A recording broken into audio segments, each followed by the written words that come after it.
অঙ্গটির নাম হলো পাকস্থলী, যাকে ইংরেজিতে আমরা স্টমাক বলি, আবার মেডিকেল পরিভাষায় বলি গ্যাস্ট্রিক। এই গ্যাস্ট্রিক, পাকস্থলী, স্টমাক যেভাবেই বলি না কেন, এর কিন্তু অসুখ প্রায়ই হতে দেখা যায়। যেমন ধরেন, আপনি কিছু কিছু পাকস্থলীর সমস্যায় ভুগছেন। সমস্যাগুলো কী কী? এই খেতে রুচি হয় না, অল্প খেলে পেটটা দম দেয়, বুক জ্বলে, বমি হয়, বমি ভাব হয়, কখনো কখনো ব্যথা হয়। এই যে সমস্যাগুলো নিয়ে আপনি ভুগছেন, এবং আপনি এর চিকিৎসার জন্য কার কাছে যান? দৌড়ে ছুটে যান আপনার বাড়ির পাশে যে ফার্মেসি আছে, ওষুধের দোকানদার, ওর কাছে যান। যে ওরে বলেন যে আপনার কাছে আমার পেটের সমস্যা হয়েছে, গ্যাস্ট্রিক আলসার হয়েছে, গ্যাস্ট্রাইটিস হয়েছে। এগুলোও কেউ বলে না, বলে আমার গ্যাস্ট্রিক হয়েছে। গ্যাস্ট্রিকের তো ইংরেজি টার্ম হলো স্টমাক। তো স্টমাক তো আপনার আসি, ও আবার কী হবে? অসুখটার নাম বলেন। অসুখটার নাম কি? অসুখের নাম হলো gastritis, gastric erosion, dyspepsia, gastric ulcer, gastric cancer, gastric polyp. এগুলো অসুখ, কিন্তু এগুলোর না অসুখের নাম কেউ জানে না। প্রায় প্রায় দোকানে যাবেন, বলবে যে আমার গ্যাস্ট্রিক হয়েছে, দোকানদার বলবে গ্যাস্ট্রিক আছে, ঠিক আছে, এইটা খান। অনেক অনেক কোম্পানির অনেক ওষুধ, ট্রেড নেম একরকম, জেনেরিক নেম একই রকম, কিন্তু ট্রেড নেম ভিন্ন ভিন্ন হয়। তাই দোকানদার ওই ট্রেড নেম ধরেই ওষুধ বিক্রি করে, বিভিন্ন নামে আপনিও খাচ্ছেন, খেয়েই যাচ্ছেন, কিন্তু আপনার পেটের সমস্যাটা যাচ্ছে না। তখন আপনি একজন অভিজ্ঞ চিকিৎসকের কাছে গেলেন, গ্যাস্ট্রোলজিস্ট। বাংলাদেশে এখন প্রচুর ইয়াং ছেলেরা যথেষ্ট দক্ষ, অভিজ্ঞ। এন্ডোস্কোপি করেছে।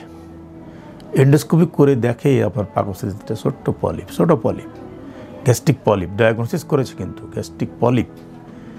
এবার আপনি কি করবেন? আপনাকে বলছে যে গ্যাস্ট্রিক পলিপটি আকারে ছোট আছে, কিছু করার দরকার নেই, অবজার্ভ করেন। অনেকে বলবেন না, আপনি ইমিডিয়েট এটার চিকিৎসা করেন। আমি কিন্তু ইমিডিয়েট চিকিৎসা করানোর পক্ষে, কারণ আপনার গ্যাস্ট্রিক পলিপটি কত সাইজের পরিমাপ করা ডিফিকাল্ট। আমরা এন্ডোস্কোপি ঢোকাই দেখি পলিপটা আছে, সাইজটা ছোটো, কিন্তু এই সাইজটা পলিপটা যে আপনার ক্যান্সারে রূপান্তরিত হবে না, এ কিন্তু কোনো নিশ্চয়তা নাই। অনেকেই বলে থাকেন, আমি অনেককে বলতে শুনেছি, পলিপটি ছোটো আছে, আপনি অবজার্ভ করেন। কতক্ষণ, কয়েকদিন, কবে, কখন এটা ক্যান্সার রূপ নেবে আপনি কি জানেন? আপনি কখন এটা বলতে পারেন না। সাম্প্রতিককালে এরকম একটি ঘটনা আমি দেখেছি। বেশ কয়েকজনের হাত বদল হয়ে রোগীটি আমার কাছে ফাইল নিয়ে আসছে এবং বলছে আমার গ্যাস্ট্রিক পলিপ। আমিও দেখেছি গ্যাস্ট্রিক পলিপ মোটামুটি প্রমিনেন্ট, এটা শুধু বোঝা যায়, পলিপটি ভালো বোঝা যায়। যাদের আই ট্রেন, যারা অভিজ্ঞ, তারা দেখেই বলতে পারে এটা পলিপ, এবং আমাদের দেশের গ্যাস্ট্রোএন্টারোলজিস্ট যথেষ্ট অভিজ্ঞ, তারা বলে। কিন্তু ওই সাজেশনটি কখনো যথার্থ নয় যে আপনার পলিপটি হয়েছে, আপনি অপেক্ষা করেন না, এই কথা কখনো বলবেন না। বললেও রোগী হিসেবে আপনি মানবেন না। আপনার ওই পলিপটি যত দ্রুত সম্ভব আপনি নির্মূল করে ফেলেন, একটা বায়োপসি করেন।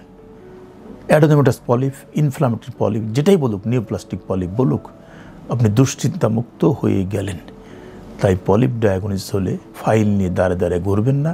গ্যাস্ট্রোএন্টারোলজিস্ট ভাইদের বলছি, পলিপ হলে আপনার নির্মূল করেন। কত পার্সেন্ট? 1% লোক যদি পলিপ থেকে ক্যান্সার হয়, ও যে 1%-এর মধ্যে পড়বে না, ও গ্যারান্টি আপনি পাইলেন কোথায়? ও উপদেশ দেন কেন এটা আপনার কিছু হবে না, বাড়ি যান? কখনো না। মানুষের জীবন একটাই, মানুষ এই পৃথিবীতে স্বাচ্ছন্দ্য বোধ করে চলাফেরা করতে চায়, সুস্থভাবে চলাফেরা করতে চায়। আমি আমার যা ডাক্তার, তাদেরকে সেই উপদেশই আমরা সবসময় দেব।